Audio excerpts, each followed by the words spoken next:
Hello everyone, teaching Wellesley में एक बार फिर हम सभी का स्वागत करते हैं और आशा करते हैं कि आप सभी ठीक होंगे। आज की इस वीडियो में मेरे साथ हैं उमर फारूक, जिन्होंने जेआरएफ उर्दू में किया हुआ है और रिसेंटली इनका एडमिशन हुआ है जवाहरलाल नेहरू यूनिवर्सिटी जो दिल्ली के अंदर है। इसके अंदर इनका एडमिशन पीएचडी में हुआ है। हम इनसे बात करेंगे कि जेआरएफ करने के लिए क्या फ़ायदे हैं और किस तरह से जेआरएफ, अगर कोई चाहे कि वो उर्दू में जेआरएफ करे, उसके लिए क्या कुछ जो है स्ट्रेटजी अपनानी पड़ेगी। तो मेरे साथ है उमर फारूक जी। से पहले आप और आप सबके नाजरीन को इस नाचीज़ की तरफ से अस्सलाम वालेकुम वरहमतुल्लाहि वबरकातुहू। वालेकुम अस्सलाम। उमर भाई, सबसे पहले हम जानेंगे कि ये जो जर्नी रही आपकी, यहाँ कश्मीर से या सीधा दिल्ली तक, या फिर आप उर्दू में आप पीएचडी करने जा रहे हैं और आपने जेआरएफ भी क्वालिफाई किया हुआ है। किस तरह से, कौन सी स्ट्रेटजी बनानी चाहिए बच्चे को जो कि चाहे कि हम पीएचडी उर्दू में करें या फिर हम असिस्टेंट प्रोफेसर के लिए प्रिपरेशन करें? सर, हर बच्चे का एक अपना ड्रीम होता है और हर बच्चे का एक अपना गोल होता है।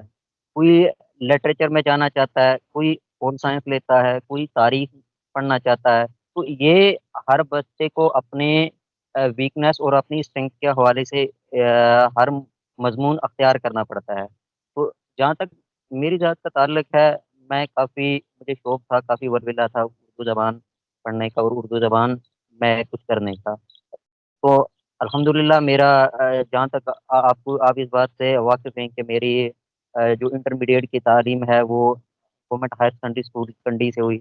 उसके बाद मैं श्रीनगर के एक शहर वफाक कॉलेज अमर सिंह कॉलेज में 3 साल तक अपने बीए की तालीम बीए की डिग्री हासिल की। 3 साल तक वहाँ पे मैंने तालीम हासिल की अमर सिंह कॉलेज में बीए की। हालाँकि बीए में मुझे जो उर्दू था वो बतौर मेरा ऑप्शनल था, यानी कि कंपल्सरी सब्जेक्ट नहीं था।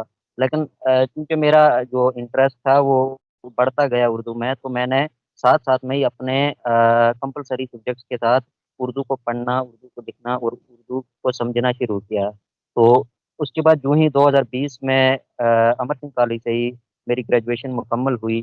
तो मैंने जामिया मिलिया इस्लामिया दायार-ए-शौक़ जो जामिया नगर दिल्ली में वाक़ा है, तो मैंने एमए के लिए वहाँ अप्लाई किया। तो अल्हम्दुलिल्लाह अल्लाह के फज़ल व करम से मेरा हो गया, वहाँ पे दाखिला हो गया। तो 2 साल वहाँ पढ़ाई करने के बाद 2022 के तकरीबन सितंबर-अक्टूबर में मैं वहाँ से फ़ारिग हो गया। तो उसके बाद कुछ महीनों तक मैं जेआरएफ और नेट की प्रिपरेशन में जुड़ गया। तो 2023 के कहेंगे आप, हाँ, फ़रवरी में ही मेरा नेट हो चुका था, लेकिन जेआरएफ कुछ ही पॉइंट से रह गया था। तो मैंने फिर दोबारा प्रिपरेशन की और प्रिपरेशन करके 2023 के जून में अल्हम्दुलिल्लाह मेरा जेआरएफ हुआ। और उसी साल मेरा जो हमारा स्टेट था, यानी स्टेट एलिजिबिलिटी टेस्ट होता है, वो भी मैंने क्वालिफ़ाई किया। तो ये सफ़र बढ़ता गया, कारवां बढ़ता गया। तो अल्हम्दुलिल्लाह अब 1 माह कबल ही मेरा अ, मुल्क की माय-नाज़ यूनिवर्सिटी यानी जवाहरलाल नेहरू यूनिवर्सिटी में मेरा पीएचडी में दाखिला हुआ है। मिस्टर उमर भाई, हम आपसे जानेंगे कि what is the difference between JRF और नेट, क्योंकि बहुत से बच्चे जो हैं वो नेट सिंपली करते हैं और बहुत से बच्चे जो हैं वो जेआरएफ करना चाहते हैं। तो जेआरएफ और नेट में क्या डिफरेंस है? सर, नेट एक अहलियत है कि आपको असिस्टेंट प्रोफ़ेसर के लिए एक अहलियत है नेट, एलिजिबिलिटी क्राइटेरिया है।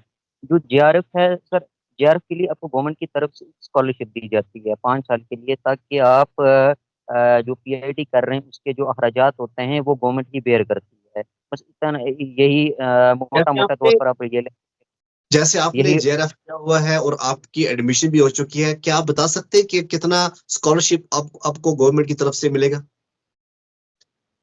एक बात मैं और यहाँ पे सर क्लियर करना चाहता हूँ कि जेआरएफ में ये हो जाता है कि आपकी जो पीआईटी की एडमिशन होती है वो होना थोड़ा आसान हो जाती है बनिस्बत के जो आप नेट होते हैं, क्योंकि अब तो बाज़ाब्ता तौर पर तकरीबन हर यूनिवर्सिटी जेआरएफ वाले बच्चों को ही ले रही है। हमारे यहाँ तो इस बार जवाहरलाल नेहरू यूनिवर्सिटी में हम 74 सिर्फ जेआरएफ वाले थे, क्योंकि यहाँ 2 तरह से एडमिशन होता है, एक तो जेआरएफ के बेसिस पे और एक तो नेट के बेसिस पे। तो जो जेआरएफ वाले हम थे तो हम 74 थे और सीट्स थी टोटल 4 ही। तो अल्हम्दुलिल्लाह अल्लाह रब्बुल इज़्ज़त का फ़ज़ल व करम है कि हो गया एडमिशन। तो जो आपका जो सवाल है सर, پہلے تو یہ کام تھی، لیکن پچھلے سال سے اس کو UGC نے بڑھا دیا ہے، اور اب تقریباً HRA کے ساتھ آپ 45-48 ہزار تک آپ کا ماہوار جو مطلب اسکالرشپ ہے وہ سے ہے۔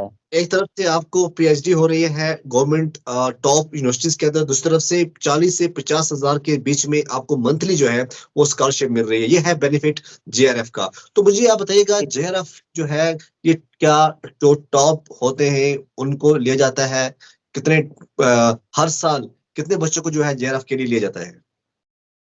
سر جیسے کہ سیٹس آر ڈسٹریبیوٹ ہوتی ہیں ہر کیٹیگری کے لحاظ سے، تو جو امتحان ہے وہ ہر سال 2 مرتبہ لیا جاتا ہے UGC کی طرف سے، نیشنل ٹیسٹنگ ایجنسی کی طرف سے UGC جو ہے، تو 2 سال لیا جاتا ہے۔ ایک تو ایگزام ہوتا ہے دسمبر ہمارے جون جولائی میں، اور ایک تو دسمبر میں ہوتا ہے ہمارا ایگزام، اور کیٹیگری کے اعتبار سے اس طرح سیٹس ڈسٹریبیوٹ ہوتی ہیں۔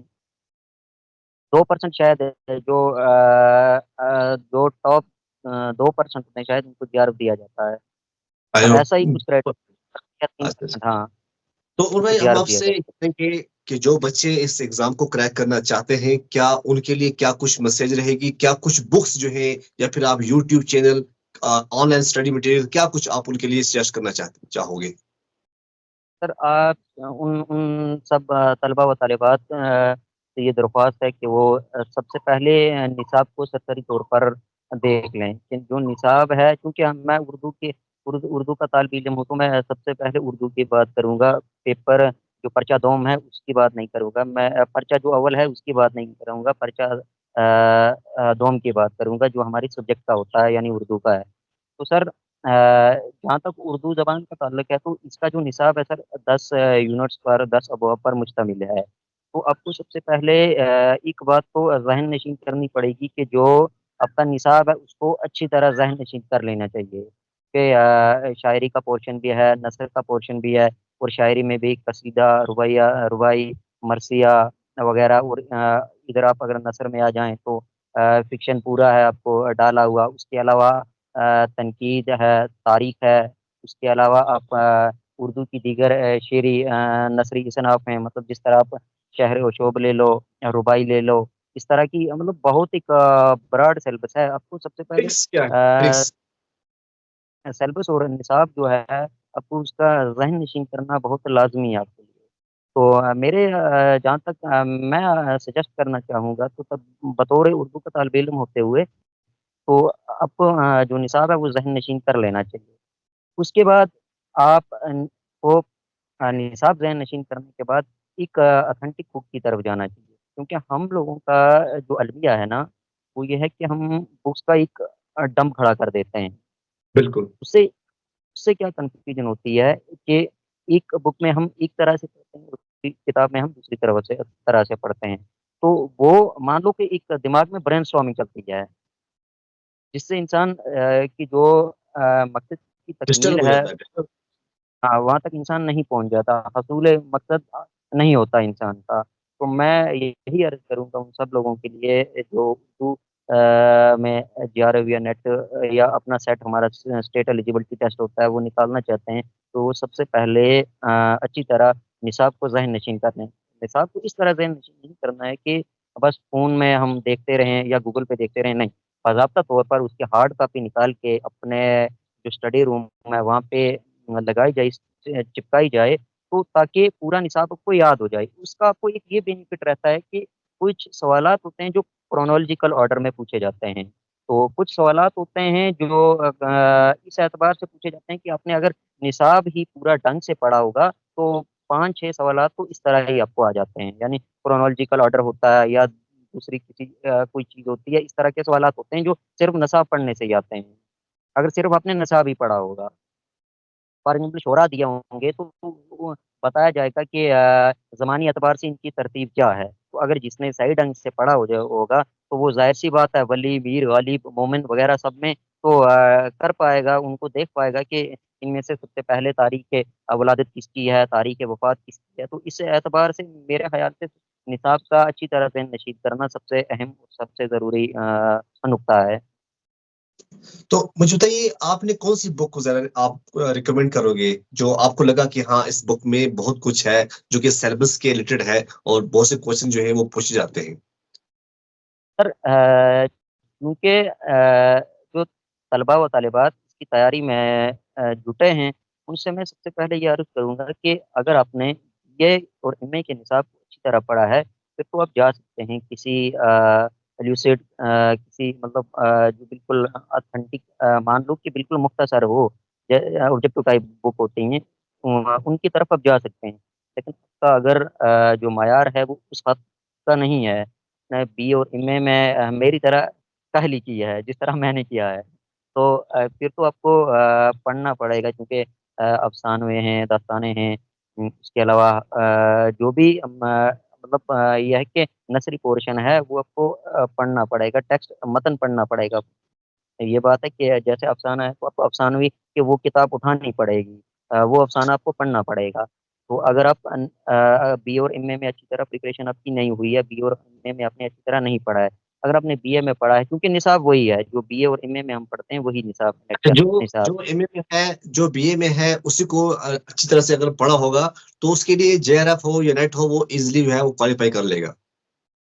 ہاں ایزلی نہیں، بہت حد تک آسان ہو جاتا ہے، بہت حد تک آپ اس طرح کہہ سکتے ہیں، کیونکہ ہمارا جو بی اے میں تو میں نے آپ کو اپنا المیہ سنایا کہ مجھے اردو نہیں رہا بحیثیت ایک مضمون کی طرح میں نے اردو نہیں پڑھا بی اے میں۔ ایم اے میں میرا ماجرا کیا ہوا کہ آپ کو پتہ ہے کہ عالمی طور پر ایک وبا نے جنم لیا اور اس نے اپنی لپیٹ میں سارے عالم کو لے لیا، تو اس کی وجہ سے میرے 3 سیمسٹر تو آن لائن ہی چلے گئے تھے۔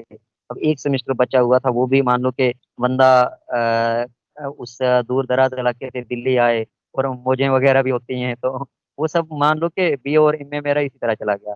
اس کے بعد مطلب میں کووڈ 19 کے ہوتے ہوئے بھی آپ نے جو ہے جے آر ایف کو کوالیفائی کیا، اور آپ کا یہ کہنا ہے کہ بکس جو ہے اگر آپ نے ایم اے میں یا بی اے میں اچھی طرح پڑھی ہوں گی تو آگے آپ کوئی بک ریکمینڈ نہیں کریں گے اسپیشلی جو آپ نے پڑھی ہے؟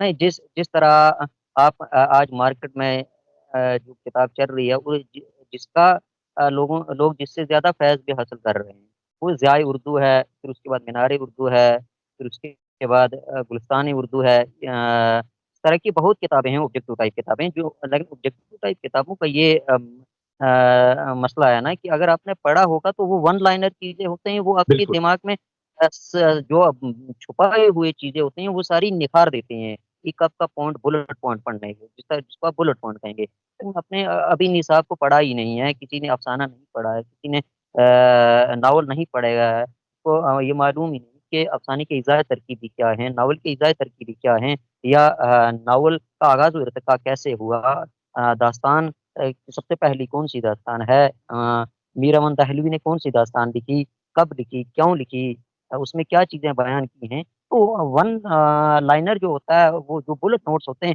وہ ان کو اس سچویشن میں وہ اتنے کارآمد ثابت نہیں ہو سکتے، جہاں تک میں سوچ رہا ہوں، میں بھی کسی دوسرے کے لیے وہ معاون بن جائیں، لیکن میرے لیے تو اس طرح کی چیزیں معاون نہیں بنی، کیونکہ آپ کو ایک سسٹمیٹک وے میں پڑھنا پڑتا ہے، سسٹمیٹک وے میں چلنا چاہیے، اپروچ کرنا پڑتا ہے اپنے گول اچھا، وہ کو۔ میں بتائیے جو ٹائمنگ ہے، ٹائمنگ کیا رہنی چاہیے بچے کو پڑھنے کے لیے؟ کیونکہ ہر ایک کا اپنا اپنا ٹائم ہوتا ہے، کتنا ٹائم جو ہے آپ نے دیا ہے بکس کے اوپر اردو کو کریک کرنے کے لیے؟ سر کیونکہ اب کا جو مسئلہ ہے، اب ایگریگیٹ اسکور پہ آپ کا کٹ آف بنتا ہے، تو میں تو یہ سجیسٹ کروں گا کہ جتنا پیپر اول کو آپ پیپر دونوں کو پڑھتے ہو، یعنی سبجیکٹ جو ہوتا ہے وہ پڑھتے ہو، سبجیکٹ کے پیپر کو آپ اتنا پڑھتے ہو اتنا ہی آپ پہلے پیپر کو بھی پڑھو، کیونکہ اب اردو کا جو مسئلہ ہے سر، اردو میں کٹ آف بہت جا رہی ہے، تو آپ کو اردو بہتر اپنا پیپر بہتر کرنے کے ساتھ ساتھ آپ کو پرچہ اول یعنی کہ جو سب کے لیے کامن ہوتا ہے، سیم ہوتا ہے، تو اس کے لیے بھی آپ کو تو پیپر جو ہے، مطلب پیپر فرسٹ کے لیے آپ نے کیا کچھ پڑھا؟ کیا آن لائن اسٹڈی کی یا پھر آف لائن اسٹڈی کی تھی؟ میں نے جہاں تک میرا تعلق ہے میں نے آن لائن اسٹڈی کی تھی، بائیجوس یوٹیوب جو بائیجوس پہ جو ویڈیوز آتی ہیں ان کو آپ دیکھیے گا، جیسے وہاں پہ میم ہیں گلشن اختر، اس طرح کے دو نام ہے کچھ، میں سوری اب یاد نہیں کر پا رہا ہوں کیونکہ बहुत कोई बहुत शुक्र। शुक्रिया मेरा तो तोशिबा शुक्ला जी और गुलशन अख्तर, इस तरह के 2 नाम हैं। तो वो लोग अच्छी से तैयारी करा देते हैं आपको पेपर की। उसके अलावा उर्दू वाले भी पेपर फर्स्ट पढ़ाते हैं। जिस तरह जानते हैं मैं भी फैज़ याब हुआ था। नूरी एकेडमी है, महाराष्ट्र के हमारे सर हैं, काफ़ी जाना माना नाम है। तो उसके बाद गजाला मैम हैं, करियर कोर एकेडमी के नाम से एक चैनल है, शायद सरवर गजाला मैम, वो जामिया मिलिया इस्लामिया में अपने वो फ़राइज़ इंजाम दे रही हैं। तो माशाल्लाह वहाँ से भी इंसान प्रिपेयर कर सकता है पेपर अव्वल भी और पेपर दोम भी। बस ये है कि आप में एक जज़्बा, एक वलवला होना चाहिए पढ़ने का, तो सब चीज़ें हो ही जाती हैं वक़्त अच्छा, के आपने और बहुत टाइम दिया है, आपने बहुत टाइम दिया है उर्दू को भी। और क्या मैं आपसे जान सकता हूँ कि आपका बेहतरीन शायर कौन सा था, कौन रहा है या कौन है? और उसके लिए मुझे जो आपको शेर जो है आपके मुंह से मैं सुनना चाहता हूँ। अ, सर बात ये है कि आप किसी एक को फ़ेवरेट नहीं बना सकते, क्योंकि वक़्त के साथ-साथ चीज़ें तब्दील होती हैं, इंसान बदलता है, रुझानात बदलते हैं, जो हमारा इर्द-गिर्द का माशरा है वो बदलता है। तो आप किसी एक शायर को ये नहीं कि तस्लीम कर सकते कि ये मेरा बहुत पसंदीदा शायर है, क्योंकि अब उसको पढ़ेंगे कि शायरी वाले हिस्से को आप पढ़ेंगे तो आप ये कहेंगे कि हाँ जी, मीर ओ गालिब मेरे बहुत बेहतरीन शुरा हैं। तो आप किसी दूसरी सिनफ़ में आ जाएँगे, आप देखिए कि मिर्ज़ा दबेर, मीर अनीस की मरसिया निगारी, तो क्या उन लोगों ने किस तरह से उन्होंने मरसिए कहे हैं, तो आपका एक इंटरेस्ट उसमें पैदा हो जाता है। तो जो मेरा मानना है कि इंसान एक मैं एक टाइम पे ये नहीं कह सकता कि मेरा ये बेहतरीन शायर है तो बस जी ये हो गया, यहाँ तक मैंने खुद को महदूद कर लिया। तो मैं नहीं सोचता। आपका मानना है कि जो भी शायर को पढ़ा है, सब शायर अच्छे हैं, हर एक की रिस्पेक्ट, हर एक की शेर आप को पसंद है? मैं नाचीज़ कौन होता हूँ अच्छा और बुरे में इम्तियाज़ करना, लेकिन ये है कि क्योंकि मैं उ अपनी उन पसंद की बात करता हूँ, क्योंकि हर एक की पर्सनल पसंद होती है। मैं पर्सनल पसंद की बात करता हूँ। अब हर एक को अपना-अपना, जैसे कोई किसी को कोई कैरेक्टर फेवरेट लगता है, किसी को कोई एक्टर फेवरेट लगता है। और आप तो उर्दू में इस टाइम जेआरएफ है और ऑलरेडी आपकी एडमिशन भी हो चुकी है टॉप यूनिवर्सिटीज़ के अंदर। और इसीलिए आपसे जानना चाहता हूँ कि आपका कोई सर, शायर। तो आजकल मैं पढ़ रहा हूँ, मैं तो जॉन एलिया को पढ़ रहा हूँ आजकल, लेकिन उससे पहले मीर गालिब, उन लोगों को भी पढ़ा। लेकिन आज जो मौजूदा दौर में हूँ, मैं फ़िलहाल जॉन एलिया को पढ़ रहा हूँ। अच्छा, कोई शेर उनका जो आपको बहुत ज़्यादा अच्छा लगा हो?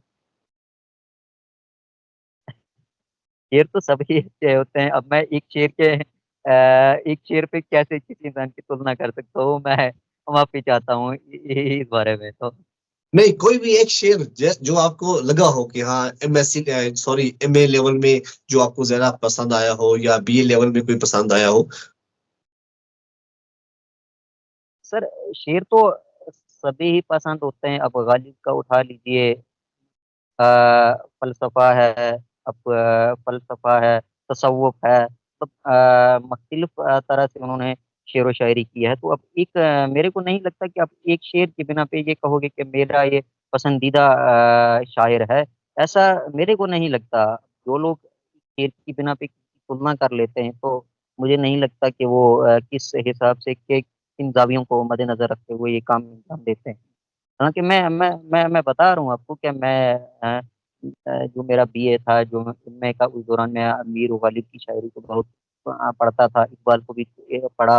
लेकिन जो आज आज मौजूदा दौर है, हालाँकि मेरा शायरी में मेरा जो मौज़ू है पीएचडी का, वो शायरी नहीं है। मेरा जो मौज़ू है वो कंपैरेटिव स्टडी है अपनी माँ बोली को लेकर, जिसको हम पहाड़ी कहते हैं। पहाड़ी और उर्दू का कंपैरेटिव स्टडी है। पहाड़ी और उर्दू की तकाबली मुताला है, लिसानी रिवायत का तकाबली मुताला तो है। अच्छी बात तो है कि आपने जो मुद्दा उठाया है, जो आपने जो सब्जेक्ट का जो टॉपिक लिया हुआ है पीएचडी के अंदर, वो पहाड़ी ज़बान ली हुई है। और पहाड़ी ज़बान वैसे भी आजकल बहुत चर्चों में है। और आपके लिए बहुत-बहुत मुबारक है कि आप जिस एरिया से बिलॉन्ग करते हैं, जो आपकी मादरी ज़बान है, उस ज़बान को आप आगे की तरफ लेके जा रहे हैं। आपके लिए बहुत-बहुत मुबारक हो। तो आपने हमारे साथ कुछ टाइम दिया, बहुत बहुत शुक्रिया जुड़ने के लिए। शुक्रिया सर, शुक्रिया। आपका बहुत बहुत शुक्रिया कि आपने मुझे अपने इस प्लेटफॉर्म पे मदऊ किया और मुझे कुछ अरसा गुफ्तगू करने का ये शर्फ हासिल हुआ आपके साथ। तो थैंक यू, ये बहुत से बच्चों के लिए इंस्पायरेशन